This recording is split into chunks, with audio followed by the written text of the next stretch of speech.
Aunt Marla stood on the neighborhood stage with the gold microphone and announced donor gifts for all the outstanding kids, then skipped my daughter's name and added that gifts were earned, not handed out for feelings, and the parents turned to watch me break. I did not. I lifted my hand once. The MC saw me, and I passed him a tiny flash drive while texting one word to my ally at the sound table. Inside, I was steady because I had her voice recorded, her messages saved, and my daughter's STEM scholarship letter ready to read. She thought this was her showcase. I knew it was her fall. I did not argue. I kept my breathing even. I looked at my daughter, who sat straight in the second row with the other children, hands folded, back tall, waiting for her name that did not come. I nodded to her once. She nodded back once. We had practiced that nod. It means hold your ground. I have spent 2 years building ground you cannot see from a stage. Early mornings at the kitchen table with math drills. Afternoons in the library, while I answered work emails in quiet blocks and she built small circuits from used kits the librarian kept in labeled bins. Evenings with a bedtime chart of 5 steps and a timer that keeps the house on one rhythm. I paid every fee on time, brought snacks when the coordinator asked, and showed up to move folding chairs when nobody wanted to touch the carts. I do not have a spotlight. I have a checklist. The checklist wins. Marla calls me soft. She says it with bright teeth and a community voice. She uses words like standard and legacy and brand when she talks about children. She calls my daughter sweet, then adds a second sentence that turns sweet into a flaw. She runs the family fund and believes money is judgment. She tells people that tradition is care. It is not. It is control dressed as concern. I learned that the first month she decided to mentor me, the first time she tried to size my child, she did it at brunch. She tapped a spoon on a glass and told a circle of ants that structure makes winners. She smiled at me and said my daughter was lovely but not brand-friendly for the summer campaign. She said we needed kids who photographed clean. I heard the word clean and felt a hard line in my chest. I did not answer. I asked her to repeat her question. I set my phone on the table and put it out for the coffee bar. She said exactly what I expected. She laughed about skipping the timeline so the color was dropped in easy. She told the planner to keep the lights on.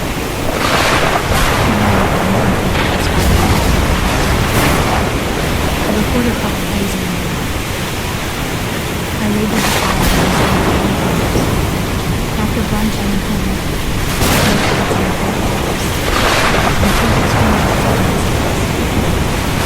She had texted me a week earlier about soft mothers who see feelings as merit. I did not respond then. I took a screenshot and printed it. She told the event coordinator on a voice note that we would lift the strong and let the rest learn. The coordinator forwarded it to a friend, and the friend warned me. I asked no one to break loyalty. I only asked for truth. People who are told to hurt a child know what truth looks like. The voice note arrived within an hour. It was short, clear, and cruel. I labeled it and slipped it into the front of the red folder. I also built something positive. I met the homeroom teacher in the spring and asked what evidence proves growth to anyone who does not know my child. She said attendance, attention, and work artifacts. We started saving pages with dates. I asked the community STEM program about scholarships and sent them a short packet with those dated pages and the teacher's note. I did not write a speech. I wrote 4 sentences about curiosity and reliability. The email back said, "Accepted." They used my daughter's name and congratulated her on the summer slot. I printed it and placed it behind a blank cover sheet. I would not use it unless someone forced me to use it. Marla forced me. On the day of the fundraiser, I arrived early, checked the seating, and confirmed with the MC that he could read a short note if needed. He said yes. He is a straightforward man who moves crates and likes clear instructions. I told him it might matter for a child. He said, "Then we do it right."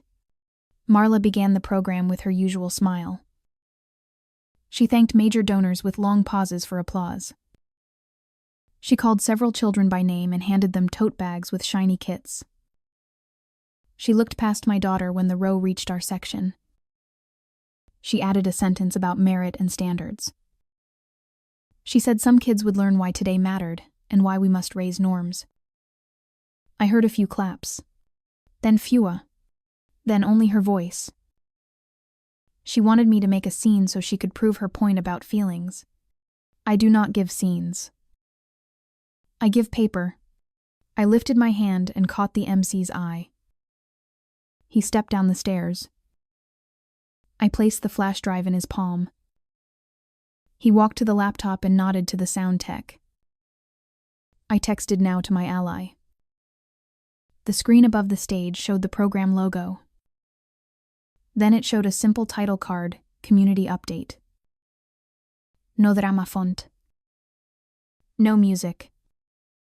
The MC read into the mic that the STEM camp had offered one more scholarship to a student in this very group and that the letter had arrived this morning. He read my daughter's name. The children turned toward her and clapped. My daughter stood on her own, walked to the steps, and waited at the mark. The MC handed her a small certificate the program had sent in the PDF file. He read the line about curiosity and reliability. The room shifted. You can feel it when adults... She reached for the mic and said the stage was for donors. The MC kept his hand on the base and continued reading aloud the current volunteers for discreetly supporting applications. The desk was open, and the teacher looked at me. He said kindness does not ask for attention. The clap was loud. I was silent. I did not realize it. I looked at her. He tapped my chest once. He tapped hers once. That is our signal for I see you. We could have stopped there. I did not want a second wave. But Marla started one. She took the mic between segments and said the program should honor standards and that some parents game systems with sympathy. She did not use my name. She did not need to. People in the front rows looked down. People in the back rows pulled their kids closer. The MC glanced at the sound table. My ally nodded. The speakers played a short audio clip. It was her voice from brunch. She said we will skip the tiny one to keep standards high and keep the day clean. She laughed. The clip ended. No commentary. Just her words. Silence held the room for a full beat. The coordinator on the side of the stage stared at her shoes. The principal of the neighborhood school put a hand on the back of a chair and did not move. Marla tried to talk. The MC thanked everyone for their generosity and moved to the next child's name. The program went on. That is how you end a storm, you keep time. After the event, parents approached me in small groups. They said, short sentences. That was wrong. Your daughter deserved better. We saw what we needed to see. I nodded and said thank you. I did not explain. Explanation invite débat. Evidence closes it. At home that night, my daughter asked why her name had not been in the first list. I told her adults forget things they should remember when they want to look powerful. She asked if it would happen again. I said we build our own yes. We do not ask for theirs. She accepted that. Children accept clean answers. The next morning I went to my part-time office, and found an email forwarded by HR. Marla had written to them about concerns regarding emotional outbursts and unreliable scheduling. HR asked me if there was anything to address. I attached my monthly timesheet with punctual entries and the school letter about my daughter's stable routine. I wrote 2 sentences. Thank you for checking. Records attached. HR wrote back that everything was satisfactory. They also wrote they would ignore outside messages about my employment going forward. I saved the thread to the same red folder. In the afternoon, I met the community liaison at the center. We sat at a plastic table near the sign-up desk. I gave her printed copies of the scholarship acceptance, the teacher's note, and a short page of dates showing my daughter's library hours. I told her I was not asking for punishment. I was asking for a policy that prevents this from happening to other children. She listened and wrote a sentence on a notepad. No exclusionary optics in family-funded kid events. She said the board would review language that simple. That is all I wanted. A line in a binder. I knew it survives. I didn't even think she wrote that standards are not cruelty and that emotion is not love. She wrote that people like me turn communities into messes. I did not answer. I added the screenshot and copied the name. I kept moving through the red team routine with my daughter back. She chose the robotics. I think that it keeps the boy from crying. I said, yes. She said, we kept our board. I said, yes. 2 days later, I invited Marla to coffee near the park. I told her the fundraiser had created confusion, and I wanted us to be clear. She arrived on time, dressed for victory.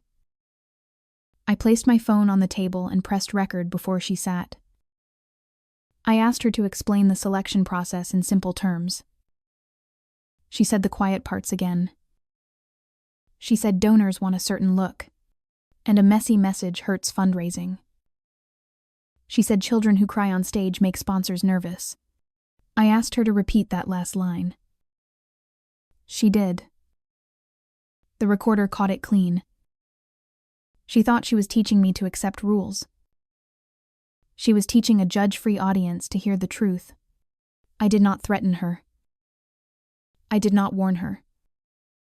I thanked her for the clarity and paid for the coffee. I sent the file to the MC and the liaison with 1-sentence documentation for future policy. They replied with short acknowledgements. No drama. Just paper moving into proper hands. At the next planning meeting for community events, the liaison read a draft statement that said, every child on a public list will be called. No exceptions. And that last-minute changes must be approved by 2 coordinators. She read it in the same plain tone you use to read a parking rule. People nodded. The planner who had looked uncomfortable at brunch raised her hand and said she supported the rule. I looked at her and held the eye contact long enough to say thank you without saying a word.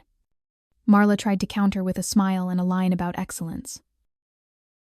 The liaison said excellence starts with fairness.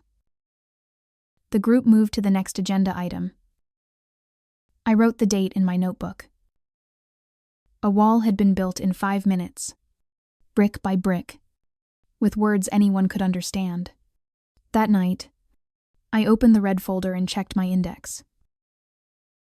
Brunch recording. Labeled. Text screenshots. Dated. Scholarship letter. Printed. Teacher note. Signed. HR thread. Archived. Policy draft. Circulated. I do not chase enemies. I build files. Files, end fights. My daughter slept early. I sat at the kitchen table and thought about the next gathering. I did not plan a speech. I planned a handoff. The MC would have the audio and the letter. The liaison would have the draft policy ready for the board. The coordinator would have a checklist for the stage manager. My part would be to stand still, nod once, and let the system do what it was created to do when people stop performing and start working. On the day set for the follow-up event, the sky was clear. The stage crew taped new marks. The list of names had no gaps. The MC and gave me the thumbs up. Parents filed in with folding chairs and picket posts. My daughter sat where she could see the steps and smiled. She did not look down. I knew I was there. I could feel stillness. The rain poured behind me. Not heavy. Present. To make the order of names. The state manager pointed at the coordinator stood across the passed. The liaison greeted donors with a neutral voice and kept her eyes on the list. The system held. It held because it was simple. It held because it was written down. When the program began, there were no speeches about merit. The MC called each child, and all of them walked, one by one, to the same spot on the same tape. My daughter took her turn and received a small kit I had pre-cleared with the coordinator so nobody would accuse us of theater. It was a plain kit with a small motor and a switch. The kind of gift that says build something that lasts. I watched her return to her seat and place the kit on her knees without opening it. She is patient. She knows how to wait until the right time. She learned that from me, and I learned it from surviving people who mistake control for care. I felt no triumph. I felt order. Order is the quiet shape of justice. The week after the fundraiser felt quieter, but quiet does not mean peace. Quiet is when people whisper instead of speak. I could feel the air shift at the grocery store. Parents nodded politely, then looked away. I understand that silence. They do not want to be seen choosing sides. It's safer to stay neutral when power sits in family dinners and fund committees.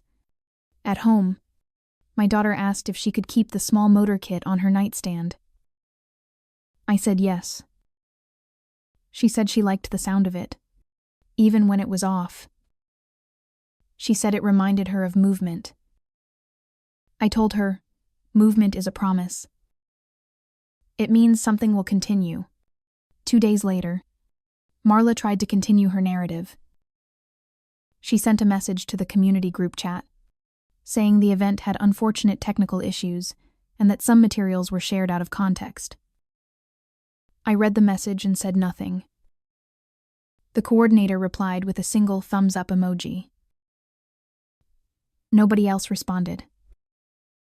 The thread went quiet. She deleted the message after an hour. I saved the screenshot before it vanished. That same morning, my manager forwarded me another email, this one from a board member who had heard rumors that I had created drama at a children's event. I replied within 5 minutes, attaching the community liaison's draft statement on fairness that was already circulating. I added one sentence. Please note, this is the policy that was adopted on Monday. The board member wrote back, thank you for clarifying. No apology. Just correction. That is enough. I know Marla's rhythm. When she loses a crowd, she changes the stage. She started calling relatives, saying she worried for my emotional health and how the stress must be affecting my child. That is her favorite weapon concern disguised as care. She always starts with the word worry. Then she plants doubt. My cousin forwarded me one of her voicemails. She said, I listened to that. Marla's voice was sick. She said, it breaks my heart to see such instability. repeated the word instability 3 times. I saved it for my concerned about it. I went quite fast. I documented it. Also pleasant Sunday. The next afternoon, the community organizer asked me to come to the center. She said they wanted to formalize the new improvement. I arrived with my red folder. She smiled when she saw it. She said, "You're thorough." I said, "It keeps things simple." We reviewed the policy draft clear, neutral, enforceable. She said they would include it in the next newsletter. She also asked if I wanted to make a short statement of appreciation to be printed underneath. I said no. She looked surprised. I said, "I prefer results over gratitude." She nodded. Older women understand that kind of sentence.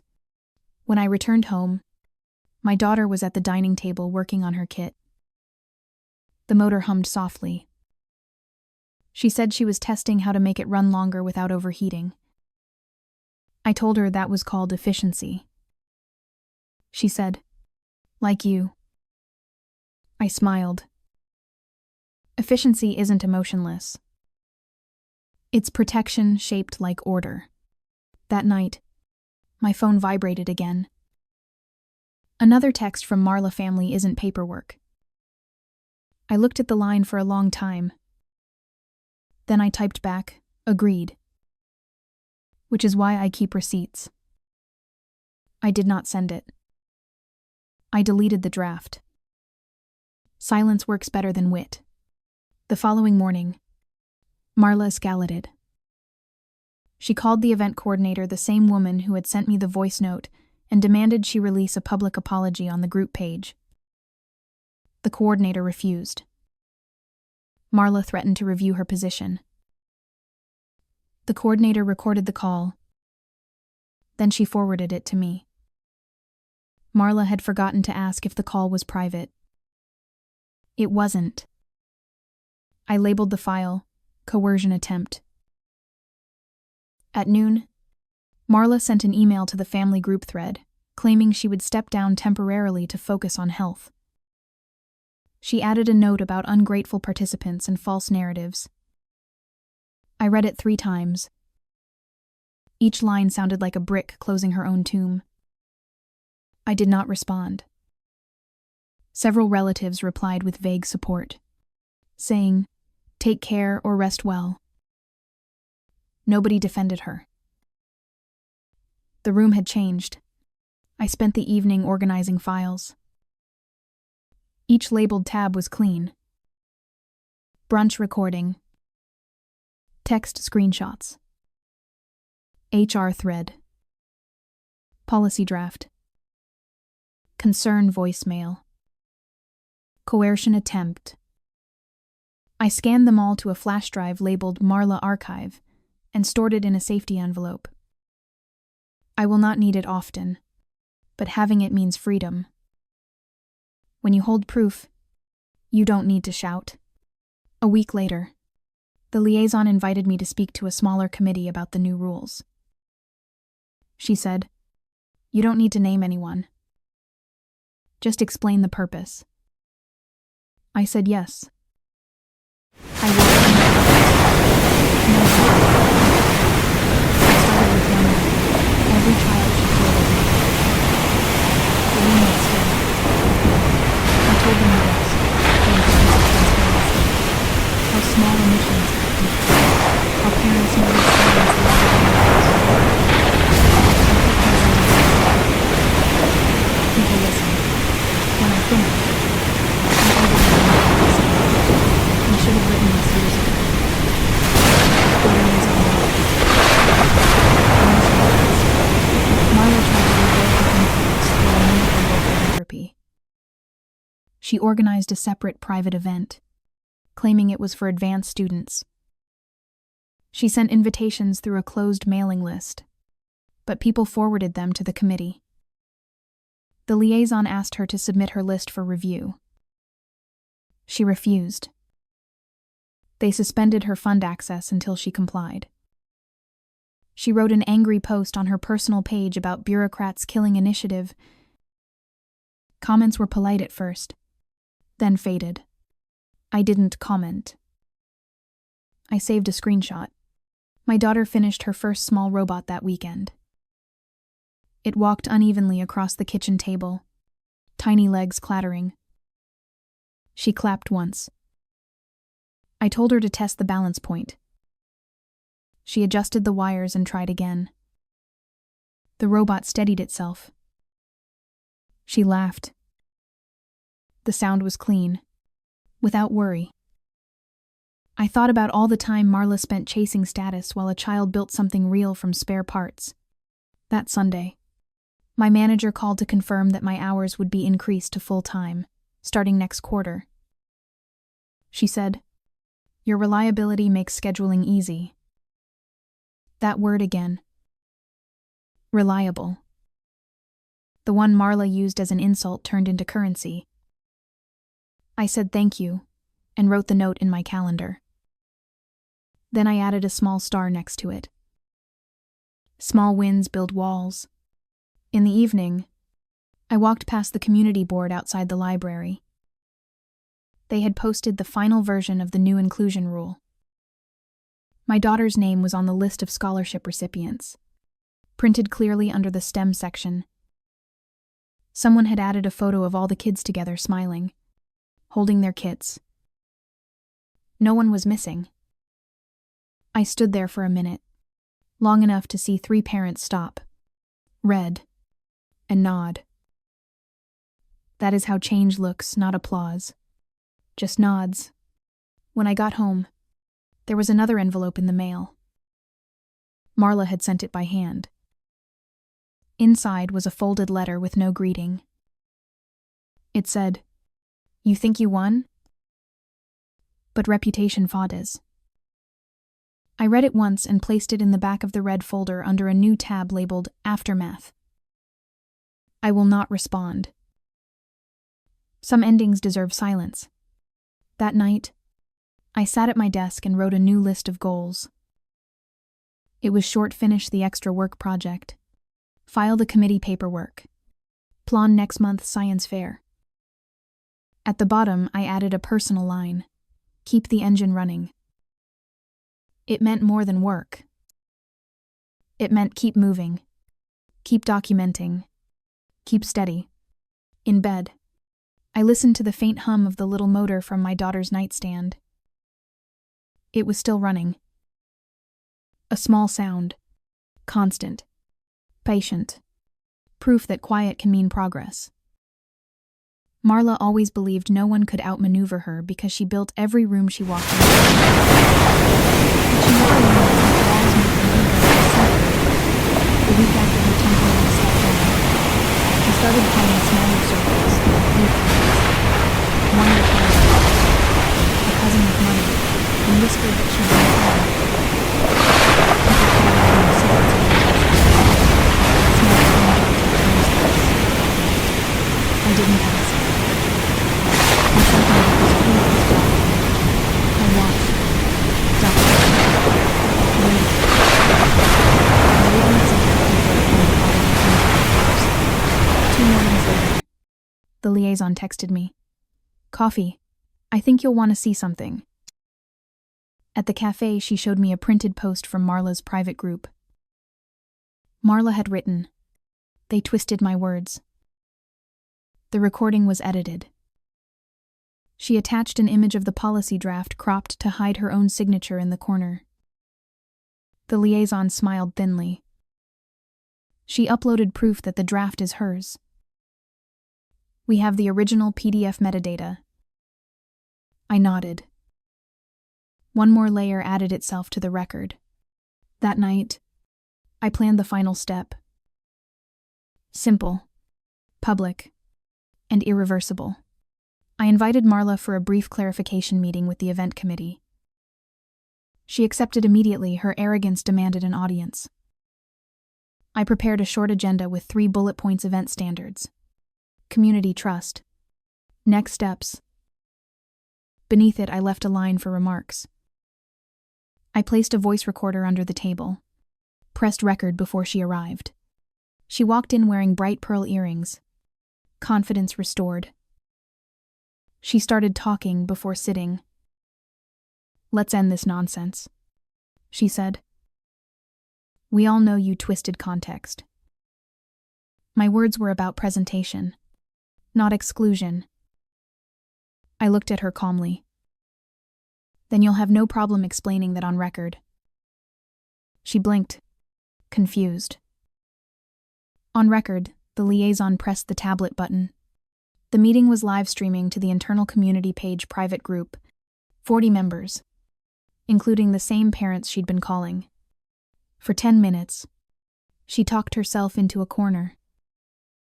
Every correction she made contradicted her old messages. When asked about the brunch recording, she said it was edited.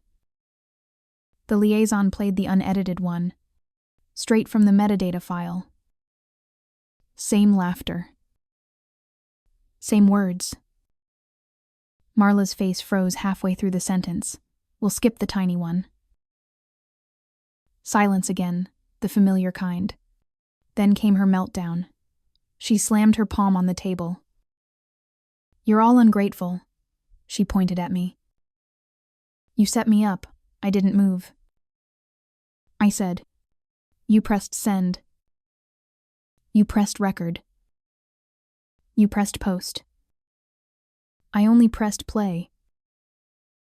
She turned toward the liaison, demanding deletion of the footage. The liaison said, "It's already archived." Marla stormed out, muttering about lawyers. No one followed her. The meeting notes were published the next day short, factual, emotionless. Community standards reaffirmed. Previous remarks clarified on record. The liaison sent me a final message.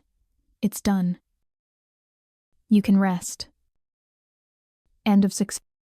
But I didn't rest. Rest is temporary. Closure is better.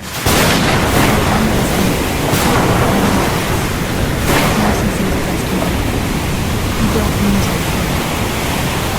I built my life. Paper doesn't matter. Take care.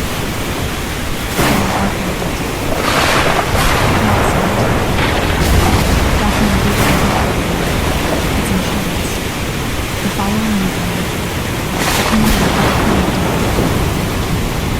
I brought snacks.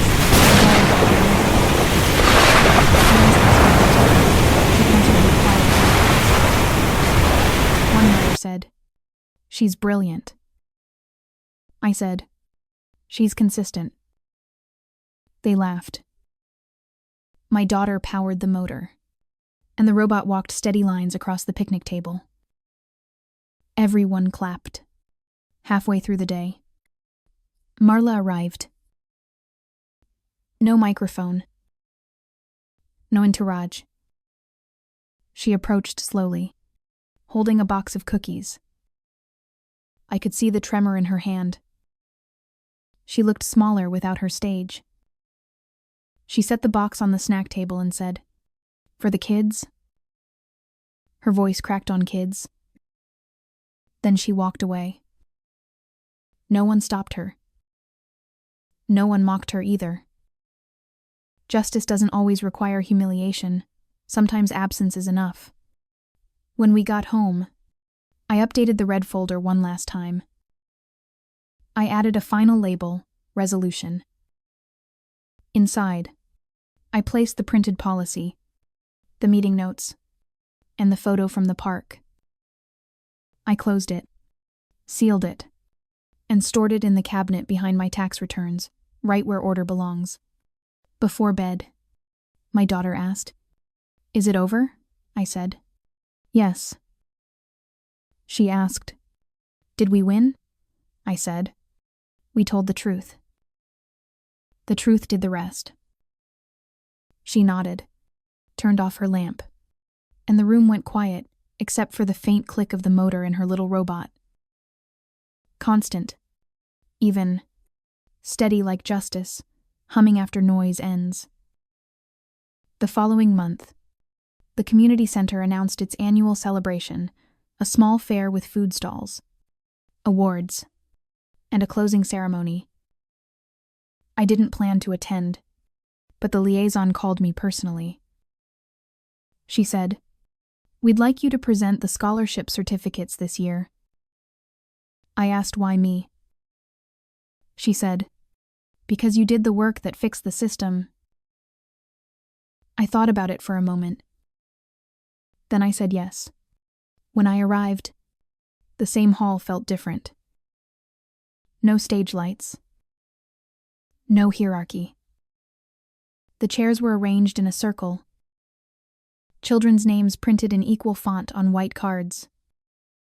My daughter stood beside the other students, holding her rebuilt robot now taller, Stydia, with a small light that blinked when it moved.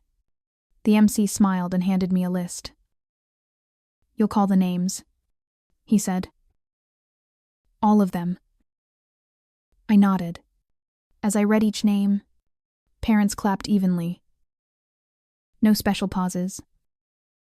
No missing spaces.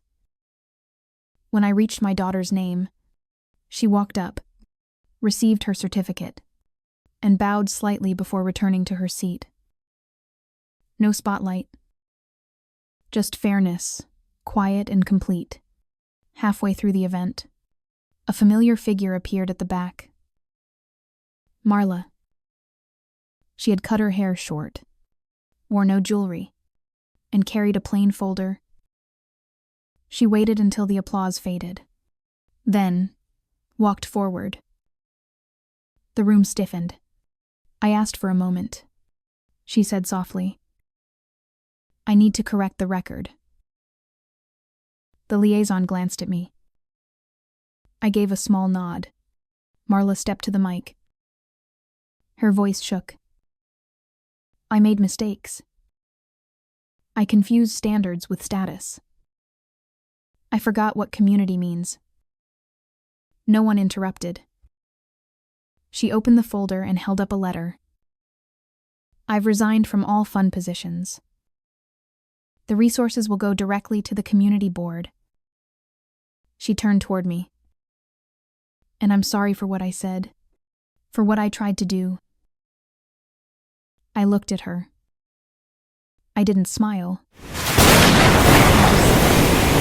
No, that was enough. She left the stage without any more applause. Alone came. She lost it. Not defiant, just empty. Sometimes just as disappointed, it reached higher than the rest of the playground moved smoothly. Kids presented their laughter replaced tension. My daughter's lower face smiled. Not for perfection, persistence. She whispered, "We fixed it." I said, "Yes, we did." Later, as family packed up, the liaison handed me a sealed envelope. "Final paperwork," she said. "We're closing the old foundation accounts." Inside was a check small, precise, the remainder of unused donor funds.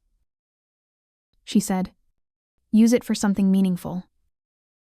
I said, "I already have something in mind."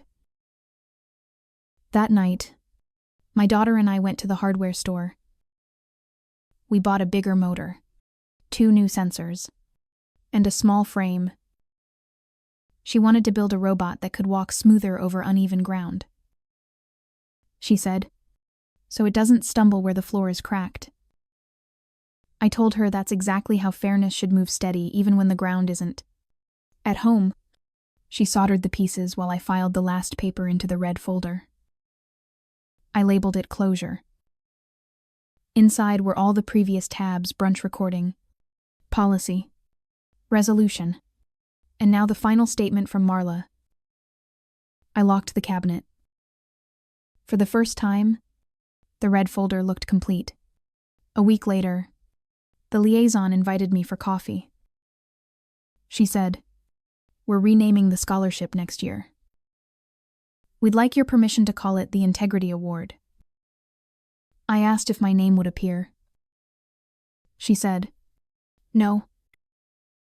It will just say, for those who kept steady when others broke rhythm." I nodded. That was enough legacy for me.